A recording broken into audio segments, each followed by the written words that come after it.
So the Holy Bible says, Mary's boy child, Jesus Christ, was born on Christmas Day.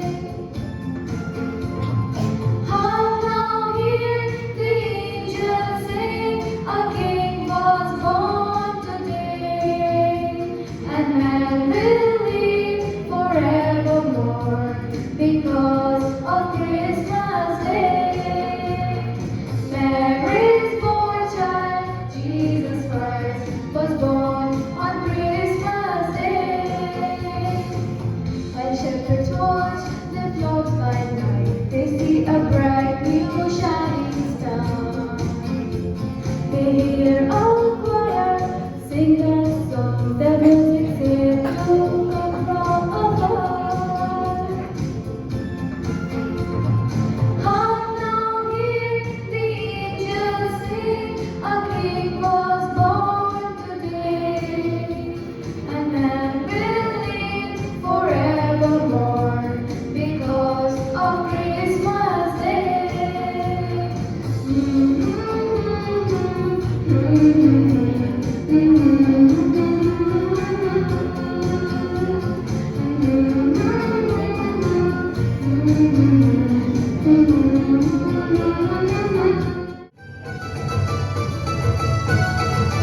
जहाँ की छोटी नगरिया चमका सितारा है। चलती में आया यीशु मसीहा, भक्तों ने गाया जहाँ की छोटी नगरिया चमका सितारा है। चलती में आया यीशु मसीहा, भक्तों ने गाया सब गाया, सब गाया, सब गाया। जो नाचो खुशी से आज यीशु पैदा हुआ। जो नाचो खुशी से आज यीशु पैदा हुआ।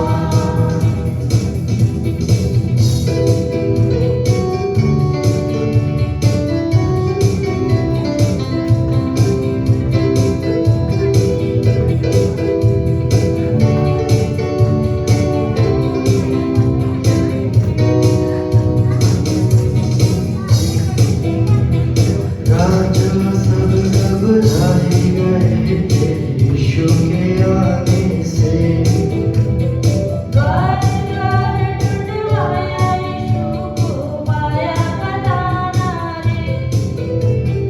राजा सब घबराए गए थे यीशु के आने से। द्वार द्वार ढूंढवाया यीशु को पाया खजाना रे। यीशु सबका आया, यीशु सबका आया, यीशु सबका आया। जो राजा खुशी से आया, यीशु पैदा हुआ। जो राजा खुशी से आया, यीशु पैदा हुआ। यीशु पैदा हुआ, यीशु पैदा हुआ, यीशु पैदा हुआ।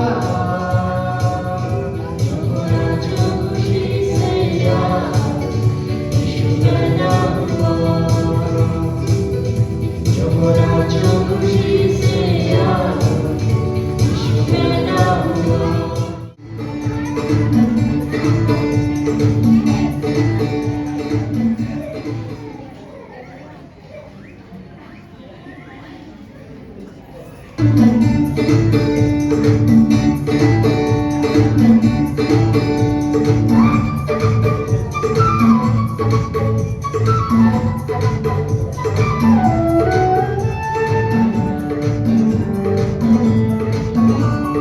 खुशी करे उमंग छायो यीशु दिन गए करते।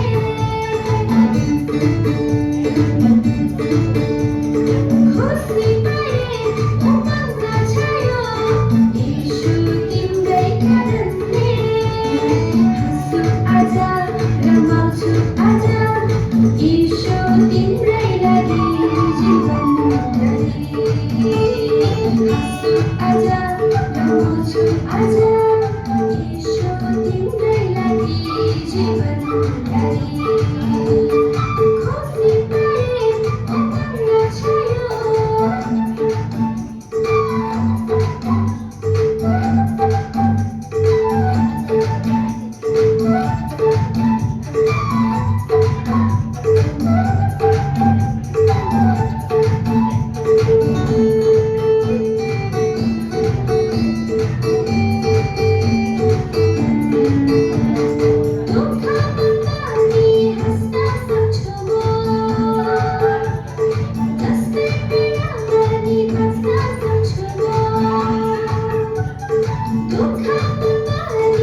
This is my prayer in the desert, when all that within me feels dry. This is my prayer in my hunger and need. My God is the God who provides. This is my prayer in the fire, in weakness or trial or pain. There is a freedom of more than gold. So if I may go through the flame, and I will bring praise, I will bring praise. No weapons formed against me shall remain. I will rejoice, I will declare, God is my victory and He is here.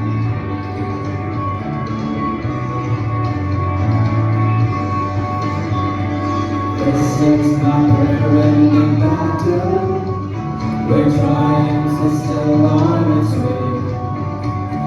I am a conqueror and go I will Christ, so firm on His promise I stand, and I will bring praise, I will bring praise. No weapons formed against me shall remain. I will rejoice, I will declare, God is my victory and He is here. Oh,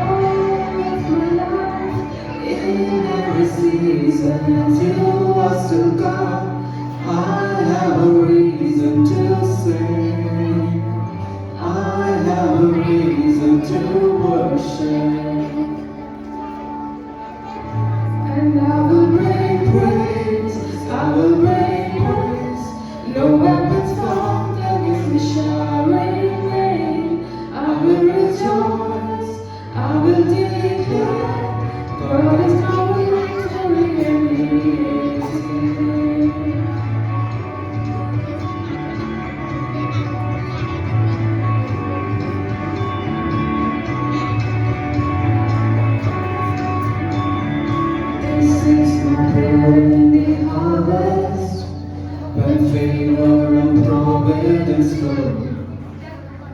I know I'm fit to be emptied again. The sea lies still our soul.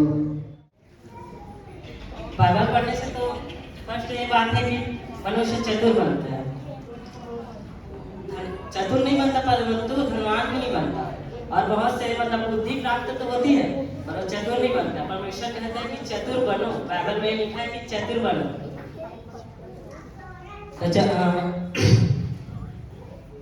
तो उसके समान बनना चाहिए। आपको बताना चाहता हूँ कि बाइबल एक बात है कि समझदार बनाता है, ये बात है। उसके लिए मैं एक उदाहरण बताना चाहता हूँ आपको। एक व्यक्ति रहता है, उसके पास तो कोई व्यवस्था नहीं रहता, परंतु मतलब उसके पास कुछ व्यवस्था नहीं रहती, वो पढ़ना चाहता है पर उसके पास किसी प्रकार की व्यवस्था नहीं रहती। वो दिन भर काम करके अपने अपने अनुसार वो अपनी पढ़ाई पूरी करता है, और एक दिन ऐसा आता है कि वह एक बड़ा आदमी बन जाता है।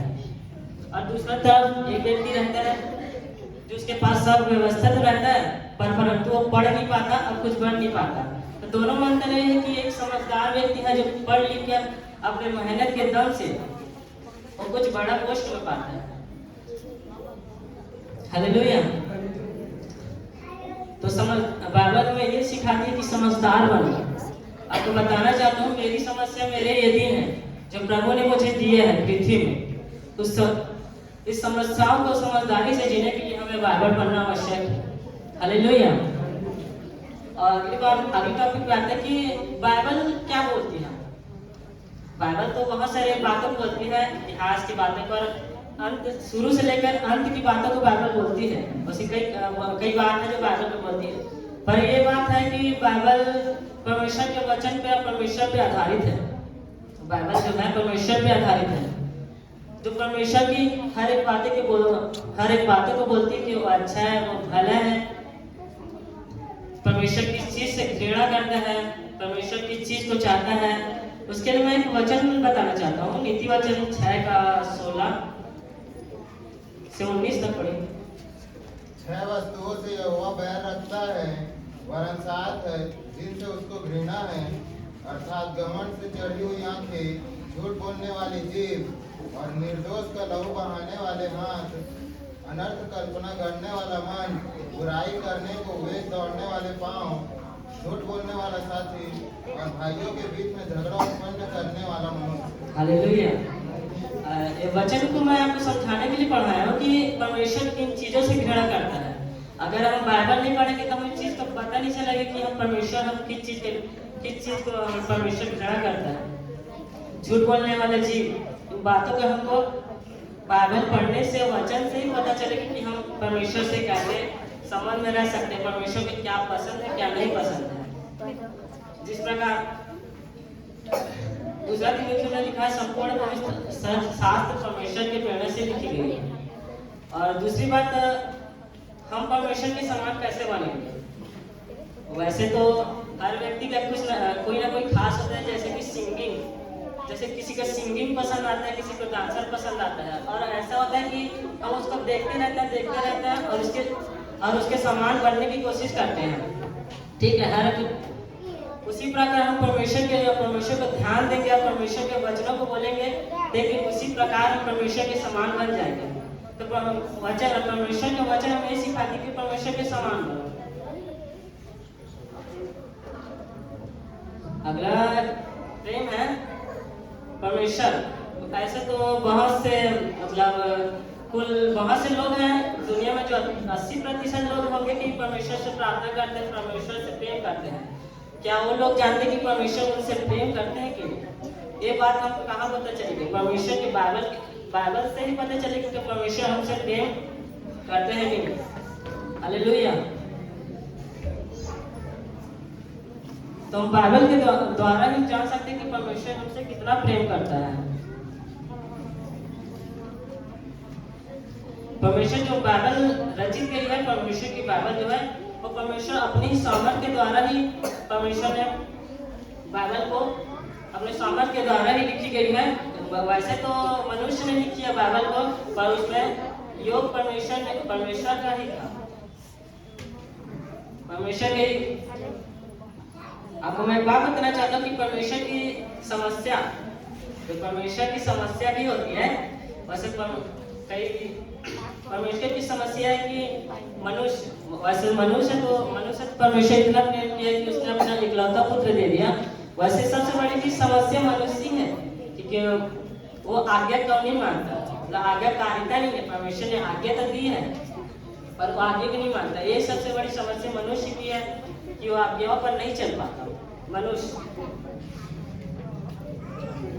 तो हमें आगे चलना चाहिए, उसके अनुसार चलना चाहिए, बातों को जानना चाहिए और समझना चाहिए कि हमें आज्ञा पर नहीं चल रहे हैं। इस बात को हमें बाइबल ही सिखाती है कि हम आज्ञा को कैसे माने, आगे के अनुसार कैसे चले। तो मेरा ये बोलना है कि हमें बाइबल निरंतर पढ़ना चाहिए कि हर एक बातों को हम जान सके, समझ सके और बोल सके। जो वचन पढ़े रहेंगे उसको। और अगली बात है कि परमेश्वर है वो क्या नहीं कर सकता। वैसे तो परमेश्वर हर चीज कर सकता है, उसके लिए कोई हर चीज संभव है। परमेश्वर अगर आदमी को बोलेंगे तो थम जाएंगे तो थम भी जाएगा। पर परमेश्वर की कई बातें जो परमेश्वर नहीं करते, वैसे कि झूठ बोलना, झूठी वाचा बांधना, ये परमेश्वर नहीं कर सकते। परमेश्वर केवल पवित्र ही कर सकती है पवित्र चीजों की। वैसे सच्ची वाचा बांधना परमेश्वर वो आएगा हम लोग के लिए और लेके जाएगा, ऐसी सच्ची बातों को बोलती है। अब कुछ वचन पढ़ाना चाहता हूँ कि हमें परमेश्वर के वचनों को हमेशा याद रखना चाहिए।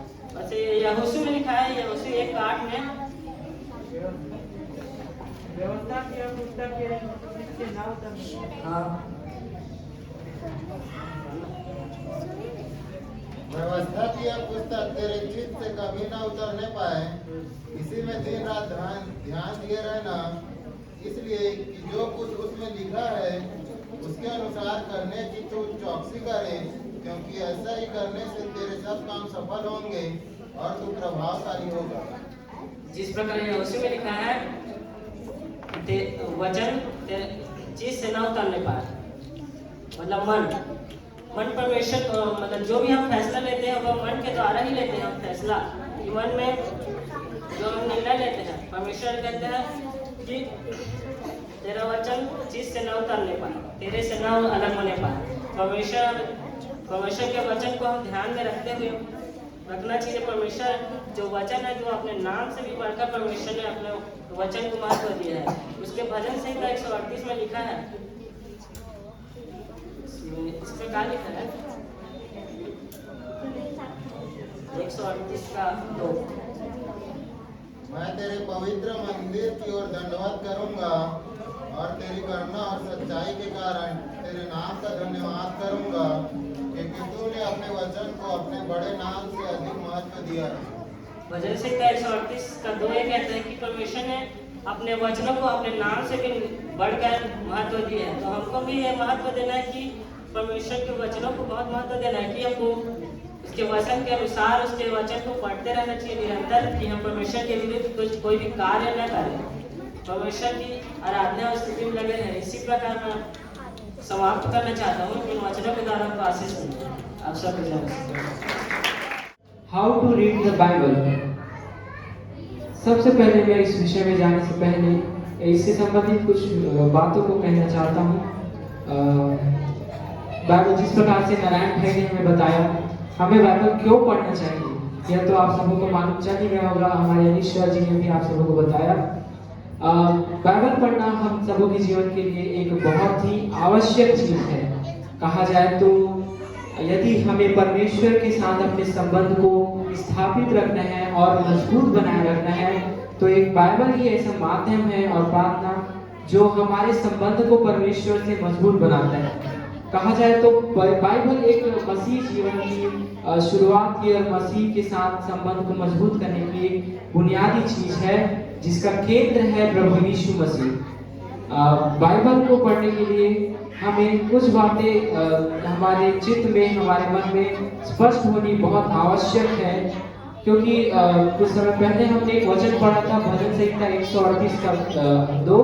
उसमें हमने इस प्रकार से पढ़ा था कि परमेश्वर ने अपने स्वयं के बड़े नाम से भी बढ़कर महत्व अपने वचन को दिए हैं।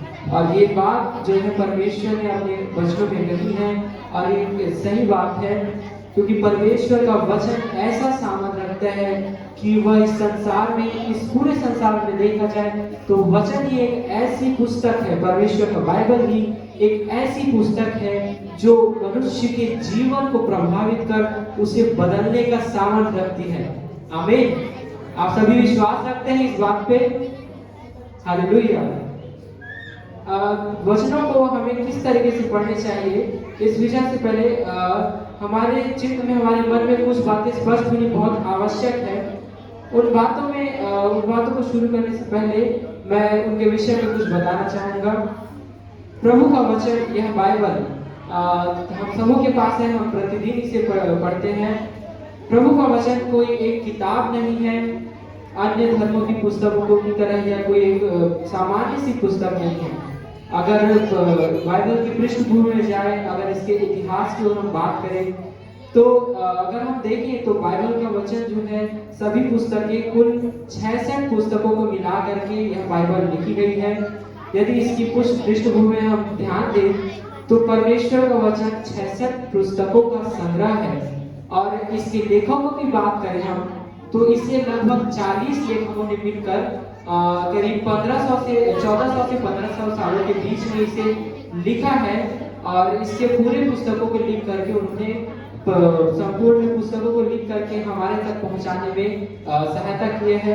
इस वचन के भी इतिहास में लिखने के पीछे कई गंभीर घटनाएं हैं जो बीती हुई हैं, और उन घटनाओं के चलते आज हम इस बाइबल को आजादी के साथ पढ़ पा रहे हैं। बाइबल की अगर हम बात करें तो बाइबल के पुराने नियम की बात करें तो इसमें ऐतिहासिक चीजों का मूल देखने को मिलता है। बाइबल की कुछ पुस्तकें ऐतिहासिक हैं और कुछ पुस्तकें भविष्यवाणियों पर आधारित हैं और यीशु मसीह के जीवन पर आधारित हैं। इन सारी बातों से बढ़कर एक और विशेष बात है कि जब हम बाइबल को पढ़ते हैं, अर्थात जब हम वचनों को पढ़ते हैं, तो हमें किस चीज की खोज करनी चाहिए। कहने का मतलब ये है कि हम बाइबल को पढ़ते हैं तो हम बाइबल हमारे जीवन में किस चीज का अस्तित्व रखता है, या फिर हमें बाइबल को पढ़ते वक्त किस चीज की खोज करनी चाहिए।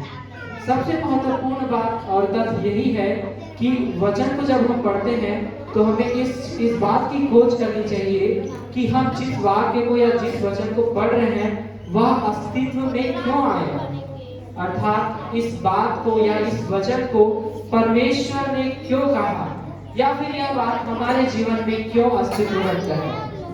अगर हम बाइबल के पुराने नियम से पढ़े, अब्राहम की किताब, अब्राहम के बारे में, यूसुफ के बारे में, ये सारी बातें दी हुई हैं।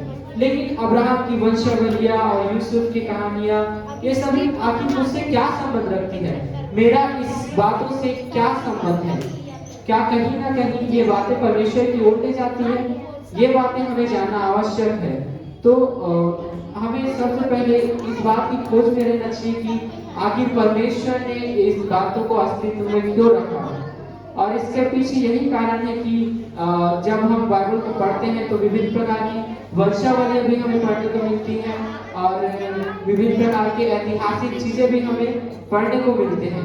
तो इन बातों से हमें एक यही खोज जब हम करते हैं तो हमें यही पता चलता है कि कहीं ना कहीं इन सारी कहानियों के पीछे, चाहे वो अब्राहम की बात हो, चाहे जितने भी कैरेक्टर बाइबल में आते हैं, उन सबों के पीछे परमेश्वर का एक बड़ा एक कार्य है जो परमेश्वर हमारे जीवन में करना चाहते हैं।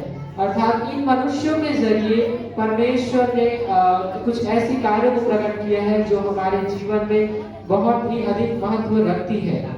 अगर हम बाइबल को अध्ययन करने की बात करें तो कुछ महत्वपूर्ण बातें हमें इसके विषय में स्पष्ट करनी बहुत आवश्यक है। जैसे हमने अभी देखा कि आखिर बाइबल हमारे जीवन में क्या अस्तित्व रखती है, तो हमने इसमें देखा कि बाइबल परमेश्वर की जो बातें हैं और हमारा परमेश्वर से जो संबंध है उसको दृढ़ बनाने के लिए बाइबल एक बहुत ही महत्वपूर्ण अस्तित्व हमारे जीवन में रखती है। साथ ही अगर वंशावलियों की बात करी जाए कि बाइबल ही एक ऐसी पुस्तक है जो यीशु मसीह की पूरी वंशावली को प्रस्तुत करती है। ये इस बात का सबूत है कि बाइबल परमेश्वर के बारे में आधा अधूरा ज्ञान नहीं देती। यीशु मसीह की संपूर्ण वंशावली हमें बाइबल में देखने को मिलती है। अर्थात अन्य देवी देवताओं की तरह कुछ बातें कहकर कुछ बातों के विषय में छोड़ देना, ऐसी मतलब प्रदर्शन बाइबल में नहीं की गई है। बाइबल प्रभु यीशु मसीह के संपूर्ण जीवन के बारे में हमें बताती है। अब आगे मैं इसके विषय में कुछ बातें और कहना चाहूंगा। हमें बाइबल को किस तरीके से पढ़ना चाहिए, ये हमारा मुख्य विषय है। सबसे पहली बात मैं इसके विषय में कहना चाहूंगा, हमें बाइबल को पढ़ना चाहिए वो किस तरीके से। तो पहली बात तो ये है कि हमें बाइबल को पढ़ना नहीं चाहिए, बाइबल का हमें अध्ययन करना चाहिए। आप लोग समझ पा रहे होंगे कि अध्ययन और पढ़ने में क्या प्रमुख अंतर हो सकता है। जिस तरीके से हम सभी यहाँ पर स्कूल कॉलेजेस में पढ़ने वाले छात्र भी यहाँ उपस्थित हैं, जैसे कि हम अपने स्कूल्स की किताबें देखें, स्कूल्स के सिलेबस देखें, तो जब हम उसे पढ़ते हैं तो हम उसे बार बार पढ़ने की कोशिश करते हैं। क्यों? ताकि हमारा कॉन्सेप्ट उसमें स्ट्रांग हो सके और हम उन चीज़ों को, अगर कुछ चीज़ें समझ हमें नहीं आती है तो उसे हम दोबारा पढ़ के उन चीज़ों को, उन टॉपिक्स को क्लियर करने की कोशिश करते हैं। और अगर सामान्य से जीवन में ध्यान दें, अगर हम सामान्य से सभी लोग हम अखबार पढ़ते हैं तो अखबार जैसी चीज़ों को हम एक बार पढ़ के उसे एक बार सुन करके उसे आगे के लिए भूल जाते हैं। लेकिन स्कूल कॉलेज की किताबों को जब हम पढ़ते हैं तो हम ये कोशिश करते हैं कि हम उन बातों को अध्ययन करें और उन बातों को समझ करके उसमें अपने आप को याद करके उसे स्ट्रॉन्ग कर सकें। उसी प्रकार परमेश्वर का वचन भी हमें इसी का तरह से पढ़ना है कि हमें बाइबल को केवल पढ़ना नहीं है, हमें बाइबल को पढ़ना नहीं, ना कि केवल पढ़ना नहीं, बल्कि उसका हमें अध्ययन भी करना है।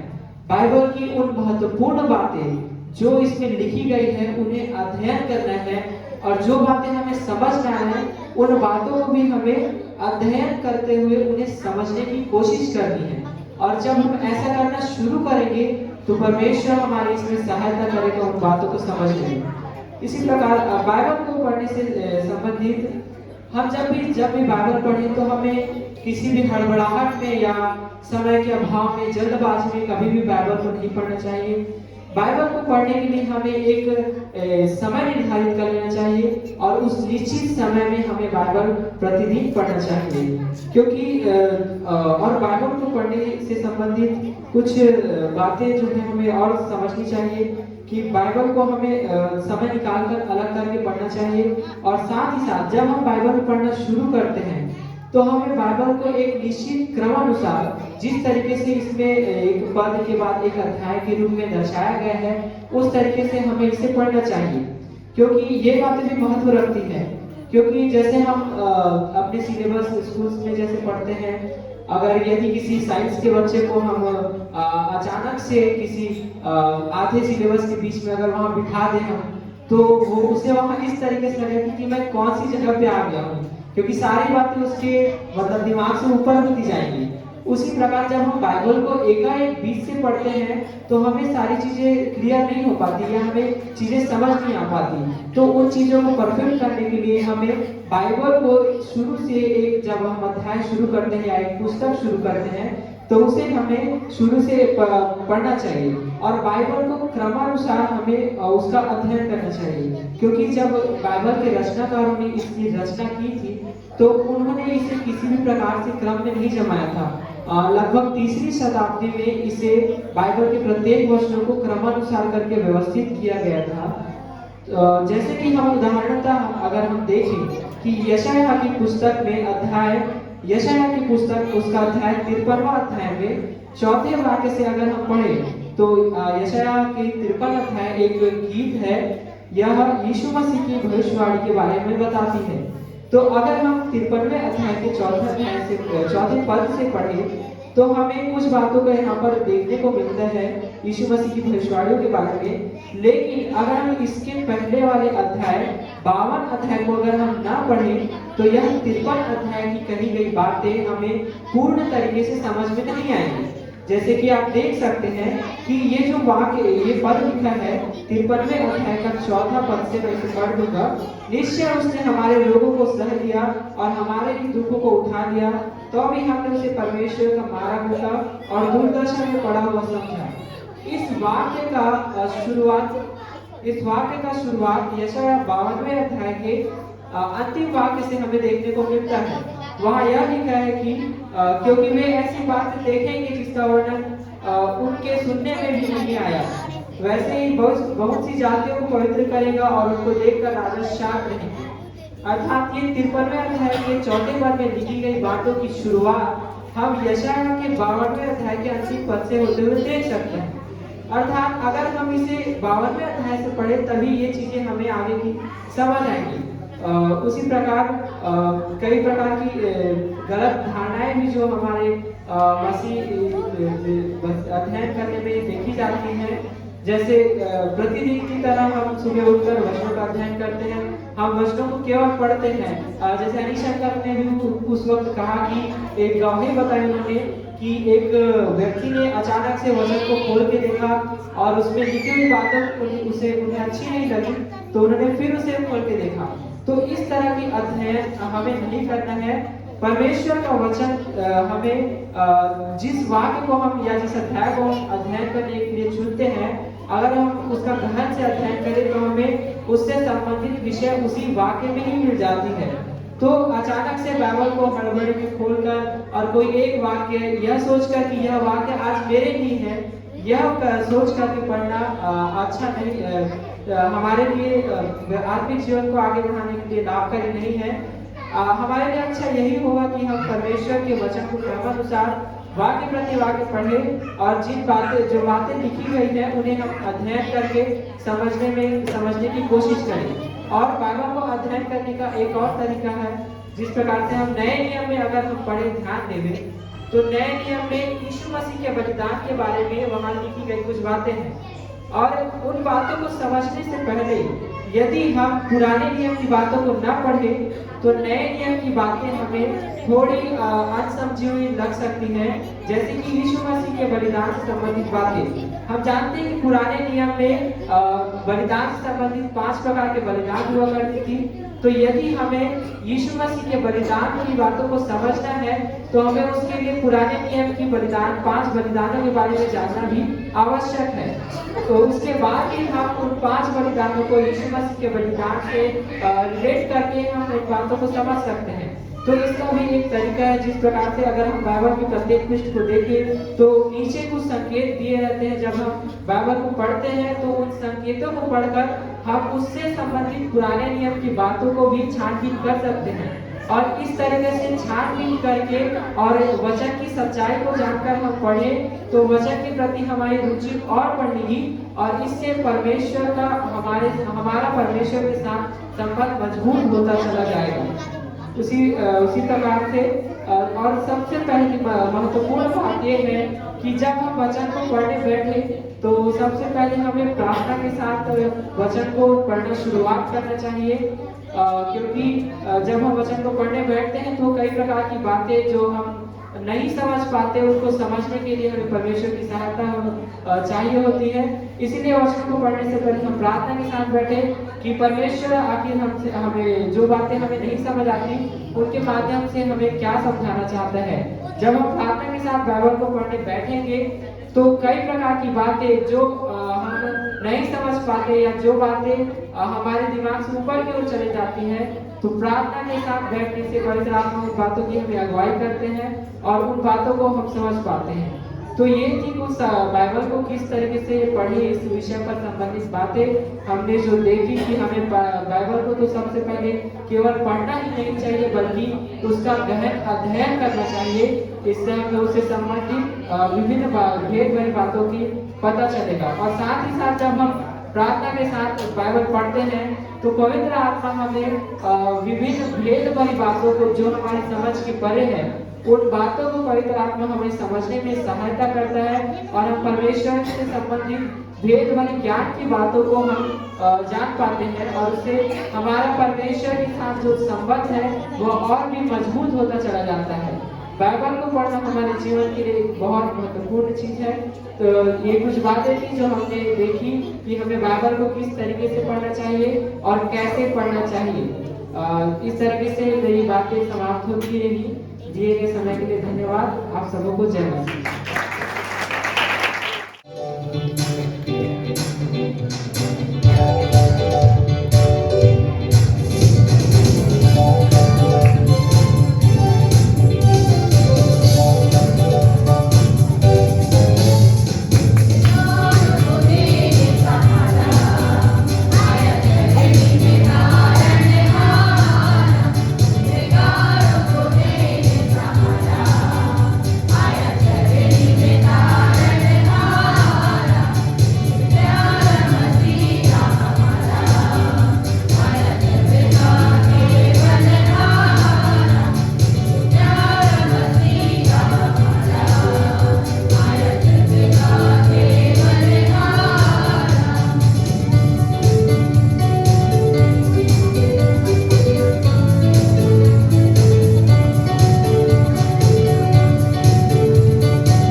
कि परमेश्वर पिता ने हम सबको ये अवसर दिया कि आज जब हम यीशु मसीह के जन्मदिन को मना रहे हैं, उस समय हम कलीसिया IPC शालोम चर्च की कलीसिया की बहनें और जवान भाई बहन आप सभी के सामने एक नाटक प्रस्तुत करने जा रहे हैं जिसका शीर्षक है यूसुफ का संघर्ष।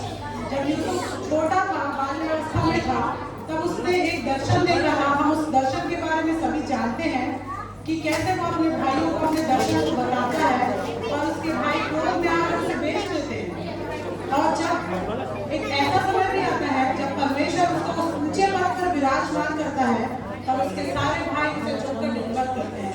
यहाँ पे हम देखेंगे कि बचपन से लेके उसकी जवानी तक यूसुफ के जीवन में कितने संघर्ष आए और उन संघर्षों में उसने परमेश्वर को अपने परमेश्वर की उपस्थिति में रहते हुए कैसे हर एक बातों को उसने किया और उसके जीवन में कैसे आशीष आए। कुछ गलतियां हो उसके लिए क्षमा चाहती हूँ अभी से।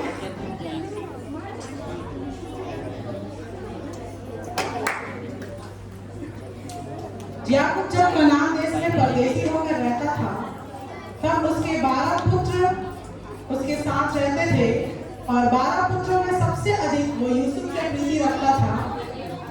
यूसुफ से प्रीति रखता था क्योंकि वह उसके बुढ़ापे का पुत्र था। और यूसुफ की इस प्रेम की वजह से जो याकूब उससे करता था, उसके 11 भाई उससे बैर रखने लगे। और ऐसा हुआ कि याकूब ने अपने प्रिय पुत्र यूसुफ के लिए अंगरखा बनाया। इन बातों के कारण उसके और पुत्र क्रोधित होने लगे। और एक रात जब यूसुफ सोया हुआ था तो परमेश्वर ने उसे दर्शन दिया और उस दर्शन को वो अपने भाइयों को बताने को चला गया।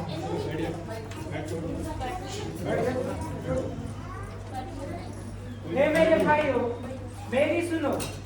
मैंने एक स्वप्न देखा है।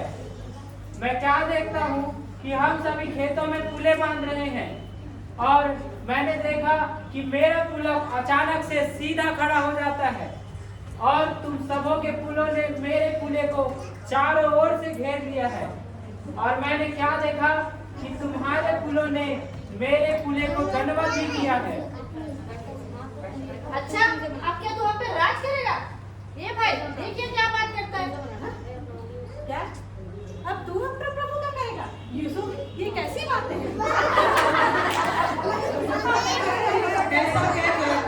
ऐसा कहकर उसके भाई उसका मजाक उड़ाने लगे और वह उदास मन से फिर चला गया। फिर यूसुफ ने एक रात और स्वप्न देखा और उस स्वप्न को वो अपने माता, पिता, भाइयों को फिर से बताने गया कि मैंने क्या स्वप्न देखा है।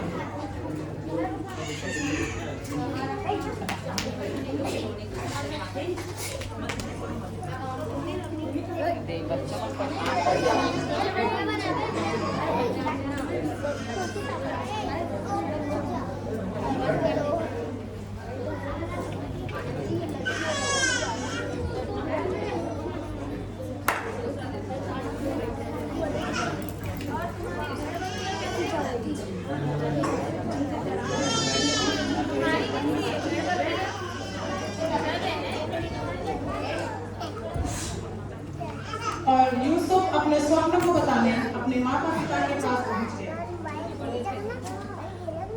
पिताजी, क्या मैं अंदर आ सकता हूँ? आ जाओ बेटा।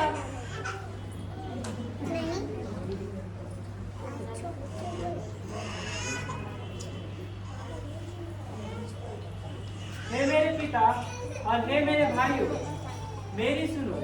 मैंने एक और स्वप्न देखा है। मैं क्या देखता हूँ कि सूर्य और चंद्रमा और 11 तारे मुझे दंडवत कर रहे हैं। क्या ऐसा सचमुच होगा कि मैं और तेरी माता और तेरे भाई तुझे झुककर दंडवत करेंगे? क्या ऐसा हो सकता है? ऐसा कहकर याकूब अपने पुत्र को डांटने लगा। आज की सभा यहीं पर समाप्त हुई। जाओ, तुम सब अपनी भेड़ बकरियां चराओ।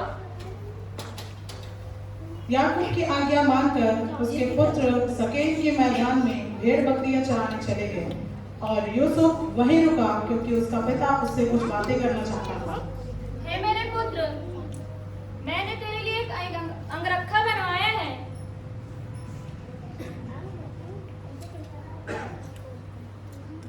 तू जा और अपने भाइयों की सुधि ले।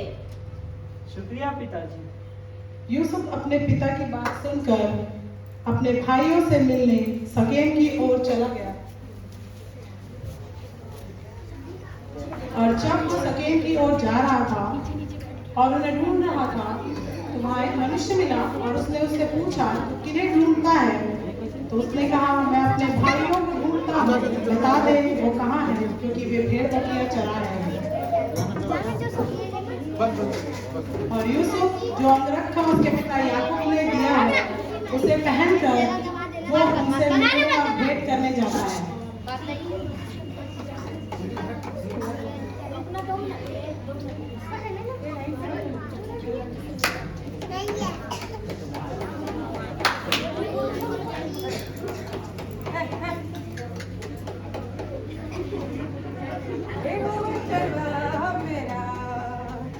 कोई कठी मुझे नहीं है।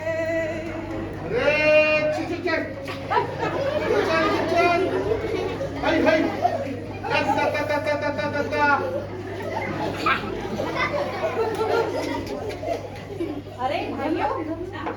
तो हमारी कुछ भेड़ बकरियां दरिया की तरफ चली गई हैं और वो जो दूर से चला आ रहा है, क्या वो हमारा भाई यूसुफ ही है? ये तो सब देखने वाला यूसुफ है ना। आज हम उसको परसों मार देंगे, खा करके गड्ढे में डालेंगे। ठीक है। और पिताजी को बोल देंगे कि बनेले पशुओं ने उसे खा लिया। अरे नहीं भाइयों, हम यूसुफ को तो ना घात करेंगे और ना उसका लहू बहाएंगे। देखो हम ऐसा करते हैं, उसे किसी गड्ढे में डाल देंगे। हाँ ये ठीक है। भाइयों, मैं अपनी भेड़ और बकरियों को जो दरिया की तरफ चले गई है, देखो देखो देखो, मैं उसे अभी लेकर आता हूँ।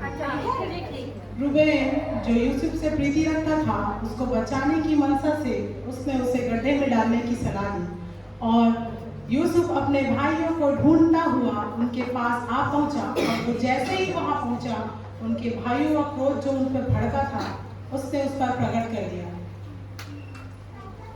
हे मेरे भाइयों, अरे सपना बना गया।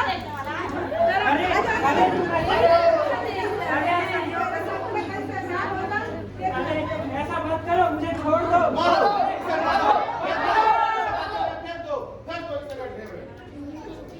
सभी ने अपने भाई यहूदा की बात मानकर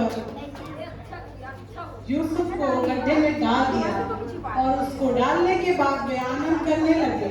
और जब वो आनंद ही कर रहे थे, उसी समय और जब वो भोजन करने बैठे तो इस्माइलियों का एक दल वहां से गुजर रहा था जो मिस्र की ओर चला जा रहा था। तब यहूदा ने देखा कि कुछ व्यापारी वहां से आ रहे हैं। तब उसने अपने भाइयों से कुछ बातें की। हम मजदूर को व्यापारी को बेच देते। हाँ वो ठीक रहे।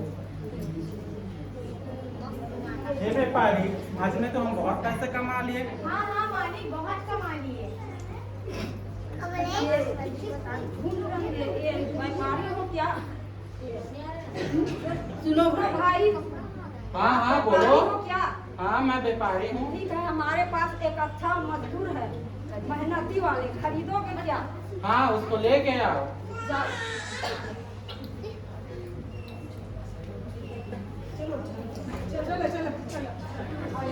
देखो बहुत मेहनती है, इस मजदूर को बेचना सुंदर भी है।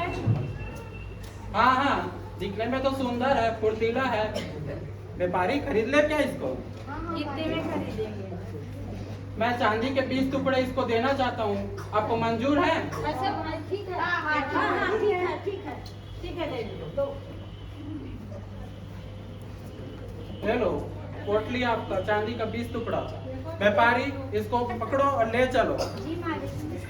अरे अच्छा है। यहूदा की बात सुनकर इस्माइलियों के हाथ यूसुफ को उसके भाइयों ने बेच दिया। चलो अच्छा हो गया। और जब यूसुफ बेचा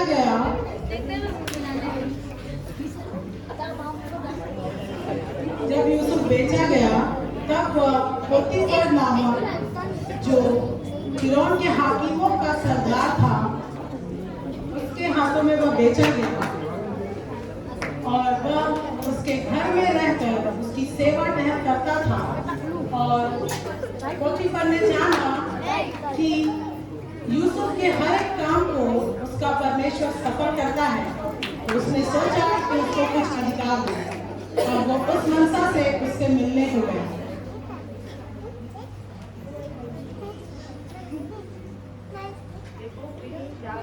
को देखा है, इतना सुंदर वफादार लड़का है, वो हर एक कार्य को बहुत ही अच्छी तरह से करता है। वो बहुत ईमानदार और बुद्धिमान लगता है देखने में। वो यूसुफ जी मालिक। मैं जानता हूँ कि तेरा परमेश्वर तेरे साथ रहता है, इसलिए मैं तुझे अपना सारा संपत्ति के ऊपर अधिकारी और सभी कार्यों के ऊपर अधिकारी नियुक्त करता हूँ भाई। और मेरे रोटी को छोड़ बाकी इन सारी चीजों में आपको आज से मैं अधिकारी नियुक्त करता हूँ। जो आपकी इच्छा महाराज। ऐसा कहकर पोतीफर वहां से चला जाता है। यूसुफ जो कि रूपवान और सुंदर था, पोतीफर की पत्नी की नजर उस पर लगी रहती थी।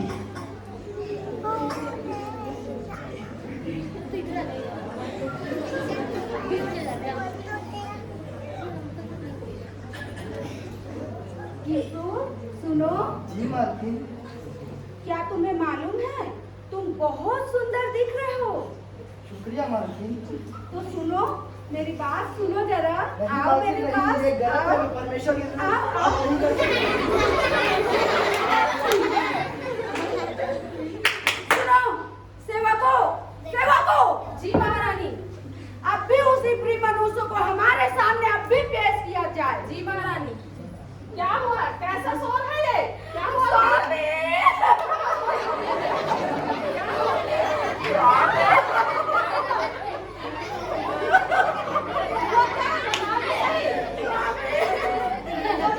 कैसे प्रिय मनुष्य को आपने यहाँ रखा स्वामी, उसने हमारा तिरस्कार किया स्वामी। हिम्मत हुआ कि वो आपके ऊपर जी स्वामी जरूर वो दंड के योग्य है। देखो उसका वस्त्र मेरे पास रह गया स्वामी, उसने हम पर क्रूर दृष्टि डाला स्वामी, हम पर दंड के योग्य है जिस पर हमने विश्वास किया और अपना सारा संपत्ति के ऊपर अधिकारी नियुक्त किया। स्वामी हमारे साथ बहुत बड़ा विश्वासघात किया है। सैनिकों। जी महाराज। मैं तुम्हें आज्ञा देता हूँ कि इसी क्षण यूसुफ का बंदीगृह में डाल दिया जाए। जी महाराज। पोतीफर की पत्नी की बातें सुन वह क्रोधित हुआ और बंदीगृह में यूसुफ को डलवा दिया। जब यूसुफ बंदीगृह में ही था तब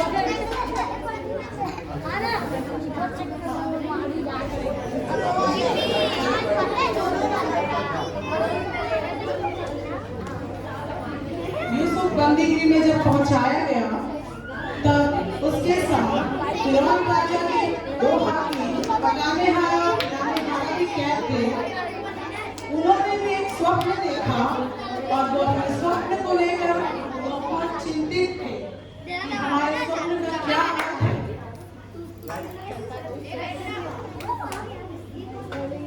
और जब वो सुबह उठे तो एक दूसरे से अपने स्वप्न का वर्णन करने लगे। मुझे तो समझ ही नहीं आ रहा, बड़ा विचित्र स्वप्न है। मुझे भी कुछ ऐसा ही लग रहा है। और उनकी बातें सुन यूसुफ उनके पास आके बैठ गया। क्या हुआ तुम इतने उदास क्यों हो। हमने एक स्वप्न देखा जिसका अर्थ बताने वाला कोई नहीं है। किसके पास जाए। सुनो, स्वप्न का अर्थ बताना या परमेश्वर की ओर से नहीं होता है। तुम दोनों मुझे अपना अपना स्वप्न बताओ। मैं अपना स्वप्न बताता हूँ। मैंने स्वप्न में देखा कि मेरे सामने एक दाक्षता है और उसमें 3 डालियाँ हैं और उनमें मानो कलियाँ लगी हुई हैं और वो फूली और गुच्छों में होकर फल गई और मेरे हाथ में फिरौन का कटोरा था। मैंने उन दाखों को उनमें निचोड़ा और फिरौन के हाथ में दे दिया। पता नहीं क्या इसका है। मैं भी अपने स्वप्न काल को बताना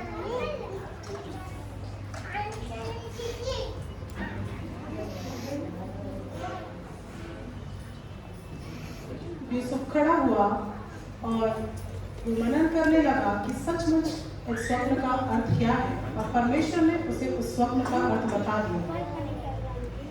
सुनो मित्र, तुमने जो स्वप्न देखा है उसका अर्थ इस प्रकार है। जो 3 बालियां तुमने देखी हैं वे 3 दिन को दर्शाती हैं।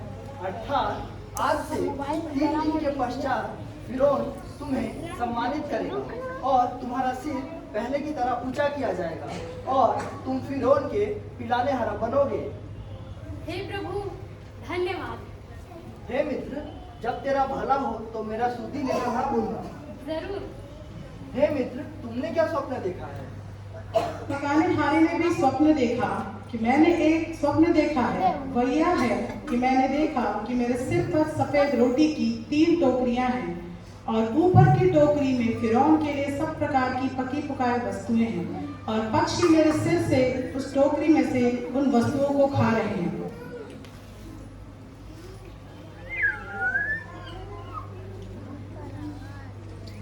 यूसुफ फिर सोचने लगा और परमेश्वर ने उसे उस स्वप्न का अर्थ फिर से बता दिया। हे मित्र, सुनो, तुमने जो स्वप्न देखा है उसका अर्थ इस प्रकार है। जो 3 टोकरियां तुमने देखी हैं वे 3 दिन को दर्शाती हैं। अर्थात आज से 3 दिन पश्चात फिरौन तुम्हारे सर को कटवाकर एक वृक्ष पर टांग देगा और आसमान की पक्षियां तुम्हारा शरीर नोच नोच कर खाएंगी।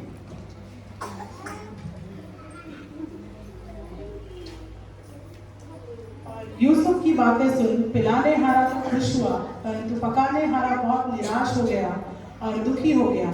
और सचमुच ऐसा ही हुआ। जब 3 दिन बाद फिरौन का जन्मदिन था, उस दिन पिलाने हारे और पकाने हारे को बंदीगृह से निकलवाया गया। पिलाने हारे के साथ वैसा ही हुआ, उसे उसका पद दिया गया और पकाने हारे का सिर काट कर उसे लटका दिया गया।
कुछ समय के बीतने पर फिरौन राजा ने एक स्वप्न देखा, पर उस स्वप्न का सही अर्थ बताने वाला कोई न मिला।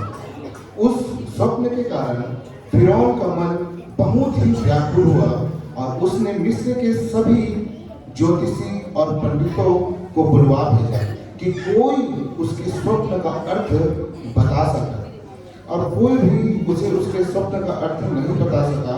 उसी समय पिलाने हारे का प्रधान जो यूसुफ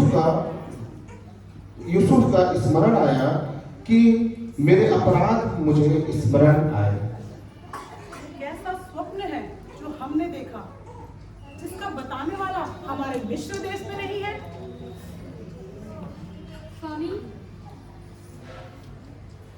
क्या हुआ मुझे मेरा अपराध स्मरण आया है। कैसा अपराध? आपका ये दास एक ऐसे मनुष्य को जानता है जो स्वप्न का सही अर्थ बताता है। कौन है वो मनुष्य और तुम उससे कैसे जानते हो? मैं जब बंदीगृह में था तो वहाँ एक इब्री जवान जो अंगल रक्षक का प्रधान का दास था, वो वहाँ था। और मैंने एक रात ऐसा स्वप्न देखा जिसका अर्थ बताने वाला कोई नहीं था। तो उसका अर्थ उस मनुष्य ने बताया, और हाँ, जैसा उसने बताया वैसा ही हुआ। ये तो बहुत ही आनंद और खुशी की बात है कि हमारे स्वप्न का अर्थ बताने वाला भी कोई है। सेवकों, जी महाराज। जाकर उस इब्री जवान को हमारे पास लेकर आओ। जी महाराज। फिरौन राजा की बात सुनकर सिपाही झटपट बंदीगृह से बाहर निकाल आए और उसके बाल बनवाकर तथा वस्त्र बदलवाकर राजा के सामने पहुंचाया गया। महाराज की जय हो। हमने सुना है कि तुम स्वप्न का अर्थ बताते हो। हे मेरे स्वामी, स्वप्न का अर्थ बताना क्या परमेश्वर की ओर से नहीं होता? कृपया आप मुझे अपना स्वप्न बताइए। हमने स्वप्न देखा कि हम नील नदी के किनारे खड़े हैं और नील नदी से 7 मोटी गाय निकली और वहां कछार में चरने लगी। और उन मोटी गायों के पीछे हमने क्या देखा कि 7 दुर्लभ कुरूप गायें निकली। उन्होंने उन मोटी और अच्छी गायों को निगल लिया। फिर हमने एक और स्वप्न देखा, एक 7 अन्न की फली हुई डालियां, और उन अन्न की फली हुई डालियों को 7 पतली मुरझाई हुई डालियों ने निगल लिया। हमने अपने सारे मिस्र में सारे पंडितों से, ज्योतिषियों से पता किया, पर किसी के पास इस स्वप्न का अर्थ नहीं है। हमने सुना है कि तुम स्वप्न का अर्थ बताते हो। हमारे स्वप्न का अर्थ भी बताओ।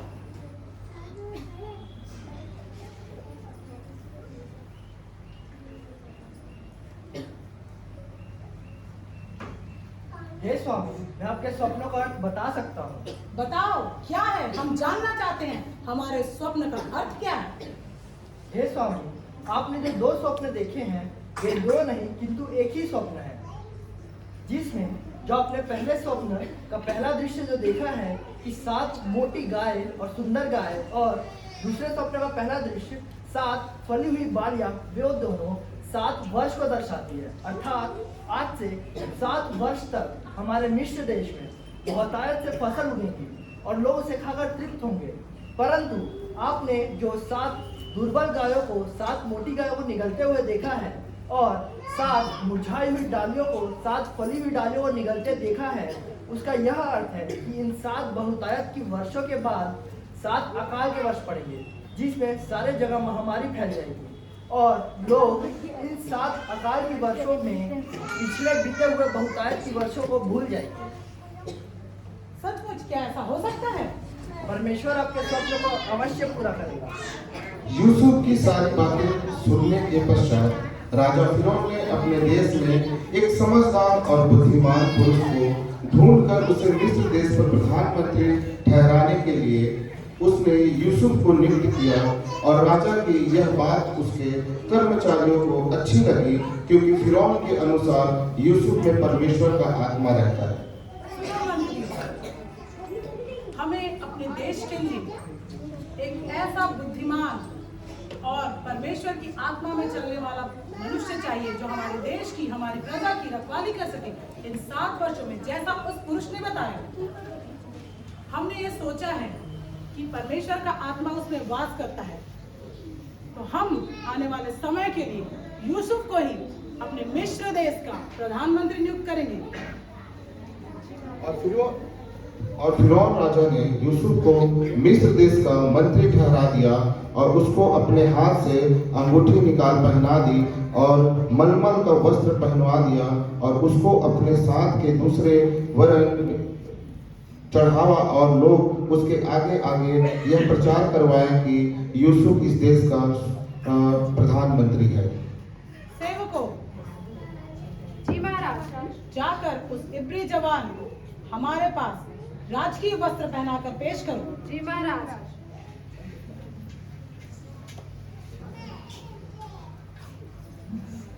महाराज की जय हो।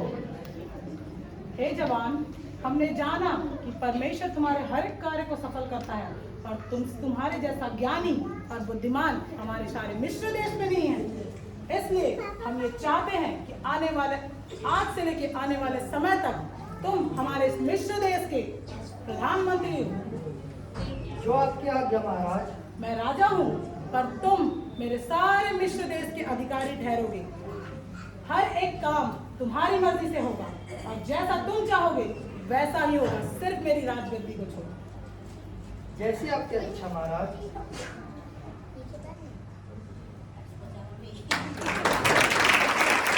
फिरौन राजा ने अपनी अंगूठी निकालकर उसे पहना दिया।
और सचमुच राजा फिरौन के स्वप्न के अनुसार मिस्र देश के 7 वर्ष अच्छी फसल और भरपूरी के थे, परंतु 7 वर्ष बीतने के पश्चात अकाल पड़ गया और जब अकाल पड़ा तो सारी पृथ्वी पर अकाल छा गया और यूसुफ ने अपने अन्न के भंडार खोलकर सबको मोल देना शुरू किया।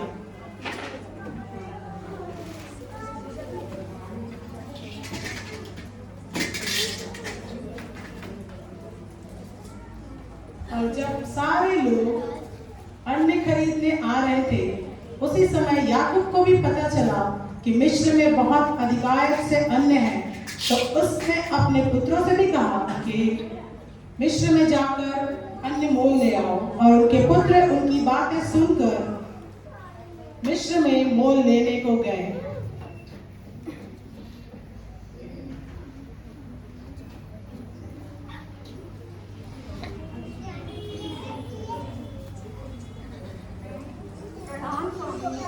हम कनान देश से अनाज मोल लेने आए हैं। और जैसे ही याकूब के पुत्रों ने कहा कि हम मिस्र देश कनान से अन्न लेने आए हैं, तो यूसुफ उनको गौर से देखने लगा और पहचानने की कोशिश करने लगा। और वो पहचान गया कि ये सब उसके भाई ही हैं। वो पहचान गया और भावुक होने लगा, पर उसने अपने आप को उन पर प्रकट नहीं किया, क्योंकि वो जानता था कि अभी वो किस पद पर है। और जब यूसुफ ने देखा कि उसके भाई उसके सामने घुटने में दंडवत किए हुए हैं, तो यूसुफ को अपना वो स्वप्न याद आया जो उसने बाल्य अवस्था में देखा था, कि कैसे उसके भाइयों के पूले झुककर नमस्कार कर रहे हैं और वो तारागण नमस्कार कर रहे हैं। तब यूसुफ उस स्वप्न को सोचकर बहुत आनंदित हुआ कि परमेश्वर ने जो दर्शन मुझे बचपन में दिया था, वो मेरी जवानी में, मेरे युवा अवस्था में परमेश्वर ने पूरा किया और मुझे इस योग्य समझा।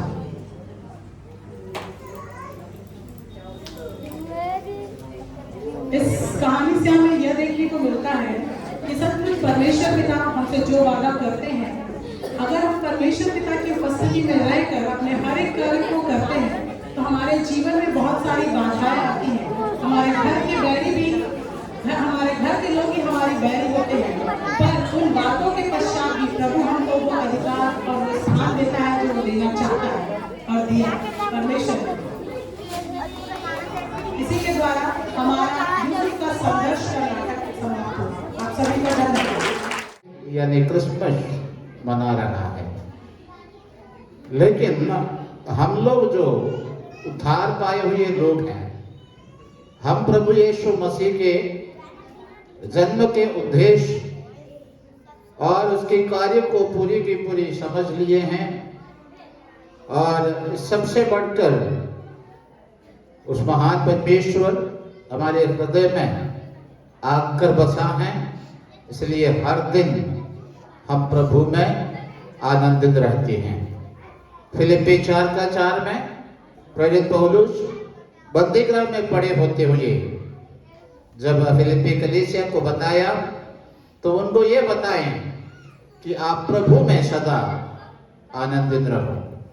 दुनिया की आनंद जो है, मनोरंजन जो है, पल भर में मिट जा सकते हैं, फिर से लोग दुखी हो सकते हैं, लेकिन जो प्रभु यीशु मसीह के चेले हैं, उनका शिष्य बने हैं, वो कभी किसी भी हालत में दुखी नहीं होते हैं। दुख तो आते हैं, परेशानी तो होती हैं, लेकिन प्रभु के सांत्वना उनके जीवन में हर बातों में मिलते हैं। इसलिए वो प्रभु में हमेशा आनंदित रहते हैं। आप पढ़िएगा, 1-2 आयतें मैं बताऊंगा, जल्दी ही उसको पढ़ेंगे, हम आगे बढ़ेंगे। मत्ती रचित सुसमाचार 2 अध्याय का 10वें आयत को पढ़िएगा, कोई जोर से पढ़ सके। उस तारे को देखकर वे अति आनंदित हुए हैं। कौन से तारे को देखकर आनंदित हुए हैं? प्रभु यीशु मसीह के जन्म के बारे में हमें मालूम है, ये कोई कालाधीन व्यक्ति की जन्म नहीं था। वो कालाधीन था, मतलब समय की सीमा में उसको सीमित नहीं कर सकता था, क्योंकि खुद प्रभु यीशु मसीह कहाँ है? मैं अल्फा और ओमेगा हूँ, आदि और अंत है। और परमेश्वर का वचन साफ साफ कहते हैं, जो कुछ सृष्टि किया गया है उनके द्वारा उनके लिए सृजा गया है। इसलिए प्रभु यीशु मसीह मानव रूप धारण करके इस संसार में आए हैं। इस बात को तो कोई नहीं ठाल सकता, क्योंकि सारी दुनिया इस बात को बता करके आनंद मनाने की कोशिश करते हैं, तरह तरह की आनंद मनाने का, तरह तरह के कार्यक्रम करने का। लेकिन उस सबसे बढ़कर परमेश्वर का वचन हमसे करने वाला मार्ग यही है कि इस दुनिया को सुशोभित करने के लिए, प्रकाशमान करने के लिए इस संसार में उदय हुआ उस तारे को हमें सदैव देखता रहना है। Praise the Lord. हमारी नजर हमेशा यीशु मसीह के और लगे रहना है। उनके जन्म के दिन की खुशी आप जरूर मना रहा हैं।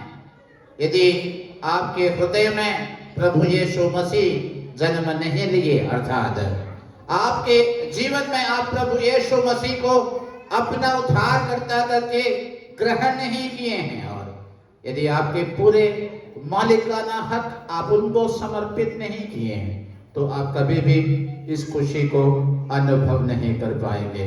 इसलिए अभी मुझे सुनने वाले कोई भी लोग हैं, तो मुझे आपसे कहने का संदेश ही है, जीवित सर्वशक्तिमान पिता परमेश्वर के पुत्र प्रभु यीशु मसीह इस संसार में आए। जैसे हमने बीच में सुना था, पिता परमेश्वर ने अपना एकलौता पुत्र दे दिया ताकि जो कोई उस पर विश्वास करे वो नाश न हो पर अनंत जीवन पाए। हम यहाँ पर कुछ साल कुछ दिन रहेंगे, उसके बाद यहाँ से चल बसेंगे। हमारे इस शरीर यहाँ पर छोड़ जाएंगे, हमारी आत्मा परमेश्वर की अनंतता में अनंत काल के जीवन में प्रवेश करेंगे। उसके लिए हमें तैयार रहना होगा, उसके लिए हमें प्रभु यीशु मसीह को हमारा उद्धार करता करके ग्रहण करना होगा। ना सिर्फ उतना, प्रभु यीशु मसीह को उद्धार करता करके ग्रहण किया हुआ लोगों को परमेश्वर देता हुआ और एक जिम्मेदारी है। पढ़िएगा आप मत्ती रचित सुसमाचार उसके 5वें अध्याय के 14वें आयत को, मत्ती 5:14। तुम जगत की अंधेरा में पड़े रहने वाले चेलों ने जब तारे को देखा, उसका पीछा किया, अनंत काल की ज्योति तक वो लोग पहुंच गए, तो प्रभु यीशु मसीह उनके पीछे आने वाले चेलों को कहते हैं कि तुम जगत की, तो हमें सचमुच इस जगत के लिए ज्योति बनकर बने रहना है। वो कैसे हो सकता है? उसके लिए हमें प्रभु यीशु मसीह के चेले बनकर धार्मिकता में जीवन बिताना है। सच्चाई की ओर, धार्मिकता की ओर जब लोग चलने लगेंगे, वो लोग तारों के समान सुशोभित और प्रकाशमान होगा। आप पढ़िएगा दानियल के पुस्तक उसके 12 अध्याय के 3 आयत। दानियल 12 के 3। हाँ, तब सिखाने वालों की चमक आकाश मंडल की सी होगी, जो बहुतों को धर्म में बनाते हैं। वो सर्वदा तारों के समान प्रकाशमान होगी। प्रकाशमान होने के लिए प्रकाश की पूर्णता प्रभु यीशु मसीह इस संसार में आए, जन्म लिए और 33.5 साल तक यहाँ पर जीते रहे।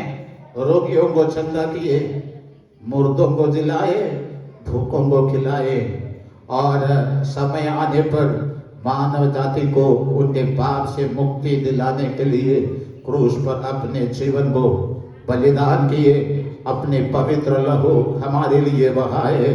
जो कोई उस पर विश्वास करेंगे, मांगेंगे प्रभु मुझे दोए, शुद्ध करे, उन्हें एक पवित्र जीवन की हकदार प्रभु बनाता है।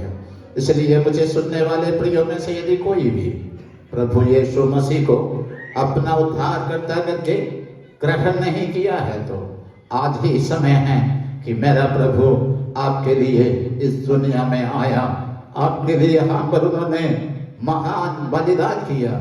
इसलिए हम प्रभु के लिए जीने का निर्णय ले ले, उसके लिए इन वचनों के द्वारा प्रभु हमें आशीषित करे, समर्पित करे। हम सब परमेश्वर का धन्यवाद करें। हालेलुया। थोड़ी देर हमारे प्रभु का हम धन्यवाद करें। पिछले दिनों में प्रभु ने हमें संभाला है, जीवन की हर परिस्थिति में साथ रहा है। पिछले 2 साल से हम इस प्रकार मिलकर प्रभु की धन्यवाद नहीं कर पा रहे थे, लेकिन आज कुछ और लोग हमारे साथ जोड़कर आज हम प्रभु की धन्यवाद और स्तुति कर पाए हैं।